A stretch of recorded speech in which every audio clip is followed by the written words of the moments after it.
Hello everyone. Chemo ने तो sign की थी ऑफ़र को यहाँ पे रिजेक्ट कर दिया था कि नहीं, मैंने जो प्रिंस के साथ किया है उसके बदले में वो जो भी पनिशमेंट मुझे देगा ना, मैं वो लेने को रेडी हूँ। हेमंत को खैर मॉम डैड के पास ही लाया गया होता है कि आप लोग अपना सामान पैक करके जितना जल्दी हो सके यहाँ से चले जाओ। ऊपर की तरफ से हमें यही ऑर्डर मिला है, बाकी मैट तो यहीं पे रहेगी। मम्मी तो अपनी बेटी को लेके बहुत ज़्यादा ही फिक्रमंद हो गई थी। ये मैडम अपने पति को पता नहीं कौन सी मेडिसिन पिलाने को लगी होती हैं। साथ ही साथ रो के उनसे ये भी कह रही थी कि अगर मुझे इग्नोर करके प्रार्थना को लव ना किया होता ना, तो मैं भी आपके साथ ये बिहेव ना करती। मतलब रोने धोने का साथ में क्या फ़ायदा। हरी को जैसे ही कैमिन के जेल का जाने का पता चला था ना, वो तो भागी भागी से मिलने के लिए ही पहुंच आई होती हैं। बाकी पैलेस में जो कुछ भी हो रहा था सब इसे बता देती है कि पोकेमिन को भी जनरल ने पकड़वा दिए हैं। बाकी मैट के पेरेंट्स तो खैर वापस चले गए हैं, एक अकेली वही पीछे बची है। इसे उसकी टेंशन होने लगती है। उधर मैट को फुल तैयार करके प्रिंस के सामने पेश कर दिया गया था। उठते उठते मिंत्रा के कानों में भी ये बात पहुंच जाती है कि प्रिंस ने आज की रात मैट को अपने यहाँ ही ठहराया है। ये फ़ौरन से उनके रूम के बाहर भागती है और मुलाजिम से यही कहने लगी थी कि देखो मुझे अंदर जाने दो, वरना मुझे मैट की तो टेंशन नहीं है, हाँ प्रिंस की ज़रूर है कि वो ज़रूर मैट से मार खा बैठेगा। और वाकई में अपनी सेल्फ इतनी ईजिली से तो मैट थोड़ी ना प्रिंस को देने वाली थी। अपने सेल्फ डिफेंस के लिए उससे लड़ाई झगड़ा तो यहाँ पे स्टार्ट कर देती है।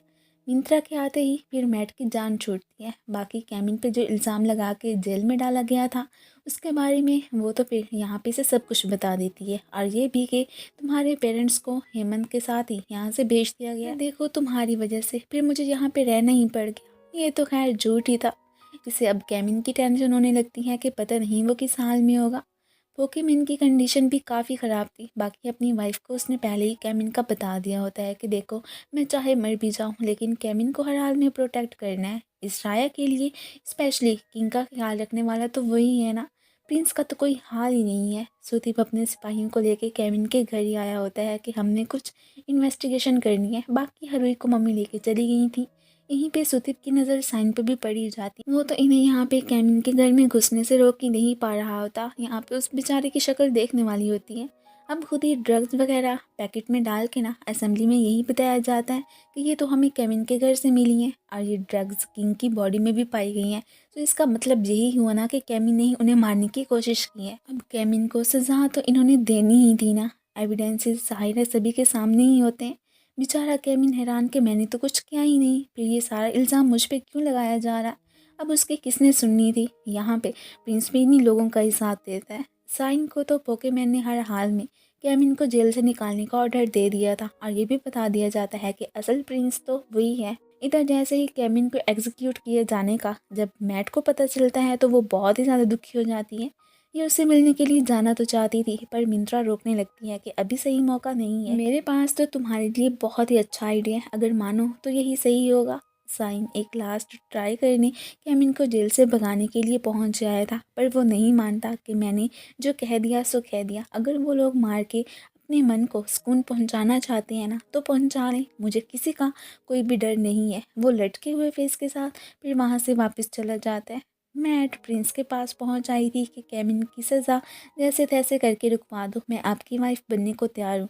तो यही था जो मिंत्रा ने इसे आइडिया दिया था। यहाँ पे वो फ़ौरन से मान जाता है। पोकेमैन कैमिन को देख के हैरान कि मैंने तो साइन को आपके पास भेजा था ना, तो आप वहाँ से भागे क्यों नहीं।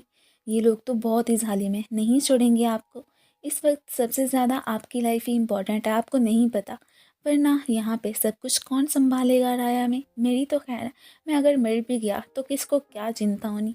अब कैमिन की आंखों के सामने वो तो पोकेमिन को मारने ही वाले होते हैं। यहाँ पे कैमिन उनसे बहुत सारी रिक्वेस्ट करने लगा होता है कि प्लीज़ उसे मत मारे, बेशक उनकी जगह पे मुझे मार दे, मुझे आपसे कोई भी गिला नहीं रहेगा।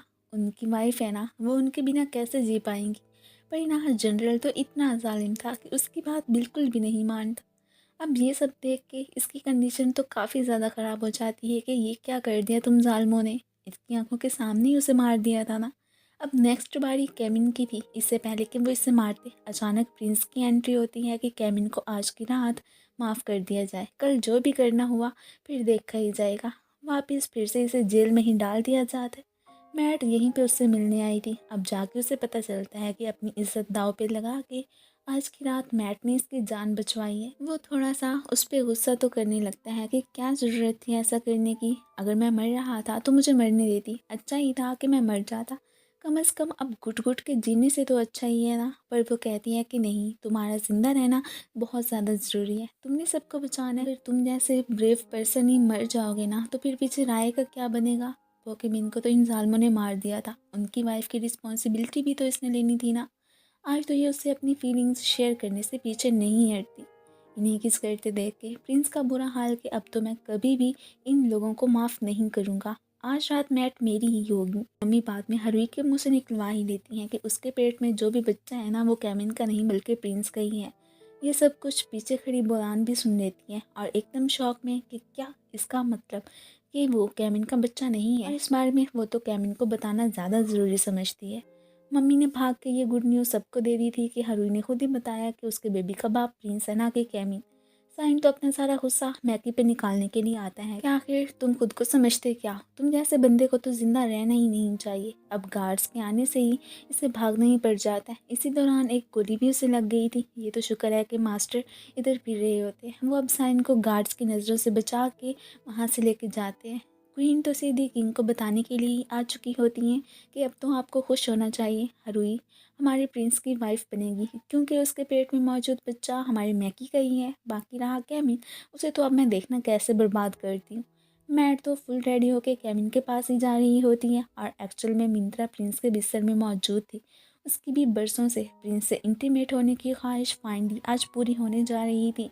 मैट को सुदीप किडनैप करके एक्नी की जगह पे पहुंचा देता है। वो साहब तो फुल मूड में लग रहे थे कि आज तो मैट तुम मेरे चुंगल से बच कर कहीं भी नहीं भाग सकती हो। जब से पोकेमोन की मौत इसकी आंखों के सामने हुई थी ना, अब ये भी जेल से फरार होने का सोचता है कि मुझे जनरल से हर हाल में बदला लेना है। बोलान इसकी हेल्प करने के लिए आ गई थी। अब माना उनके हस्बैंड इस दुनिया में नहीं रहे पर उनसे लास्ट में किया प्रॉमिस कैमिन को प्रोटेक्ट करने का उन्हें निभाना ही था। बाकी सब तो ठीक ही हो गया था। पहला काम प्रिंस के पास से मैट को बचाने जाने का ही था क्योंकि जैसे ही उसे पता चलता है कि हरुई को प्रेग्नेंट करने वाला प्रिंस ही है तो इसलिए उसे मैट की फ़िक्र होने लगती है कि जैसा वो इंसान है ना, कहीं वो उसे भी कोई नुकसान पहुंचाने की कोशिश ना करे। दूसरी तरफ ये साहब जैसे ही मैट के क्लोज जाती है ना, वो तो इसके एयर्स पे बाइट कर लेती है कि मुझसे पंगा लेना भी मत। बाकी मेरी बात ध्यान से सुनो कि जिसके साथ आजकल तुम्हारे डैड डील्स वगैरह कर रही हैं ना, वो अच्छे इंसान नहीं है। तुम लोगों को यूज़ करके एंड पे देखना उसने मार ही देना। उससे बेहतर है कि मेरी और कैमिन की मदद करो। सारी न्याया तुम लोगों को बाद में अप्रिशिएट ही करते रहेगी, बल्कि दुआएं भी देगी बाद में। वो भी फिर यहाँ पे मान जाता है कि ठीक है, जैसे तुम कहोगी ना मैं वही करने को तैयार हूँ। प्रिंस को तो अब होश आया था कि उसके बिस्तर में तो मैट की जगह पे मिंत्रा थी। कैमिन तो आते ही प्रिंस को पकड़ के यहाँ से यही कहने लगता है कि हिलना भी मत। अब फिर मिंत्रा को देखे एकदम शौक कि तुम यहाँ पे हो तो फिर मैट कहाँ है। कैमिन के जेल से फरार होने का जनरल को भी पता चल गया था। गार्ड्स कैमिन के पीछे लगे होते हैं। ये तो बड़ी मुश्किल से गोली वगैरह खा के भी वहाँ से बच कर निकलने की ट्राई करने में बिजी। अपने बेटे की फिक्र साइन को कि ये अचानक किधर गया। अभी थोड़ी देर पहले यहीं पे ही तो था। आज मैट को एक्नी बहुत ही नाइस पर्सन लगता है कि कोई भी अपने बाप के अगेंस्ट जाके मेरी हेल्प ना करता जितनी कि इसने की है। सच में उसकी नज़रों में ये तो ज़ीरो से एकदम हीरो ही बन गया था। हरुई भी कैमिन को देखने के लिए निकली होती है। प्रिंस ने तो सोच लिया था कि कैमिन मेरे हाथ लगे सही, उसे तो मैं अपने हाथों से मारूंगा।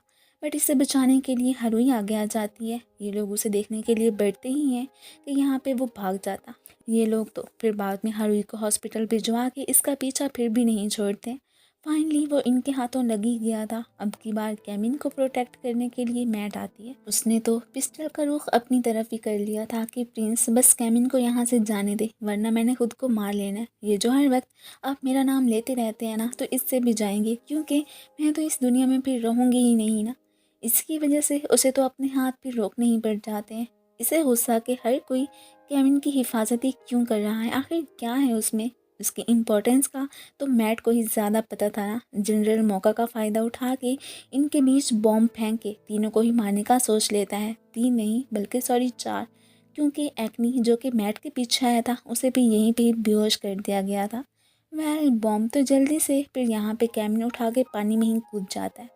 सो वहीं पे ये तो ब्लास्ट हो जाता है। ये देख के प्रिंस एकदम सरप्राइज कि मैं जिसे मारने की कोशिश कर रहा था आखिर उसने मुझे क्यों बचाया।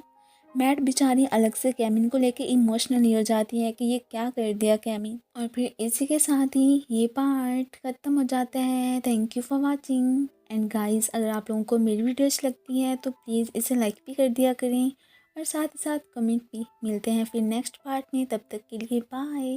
अपना ख्याल रखना।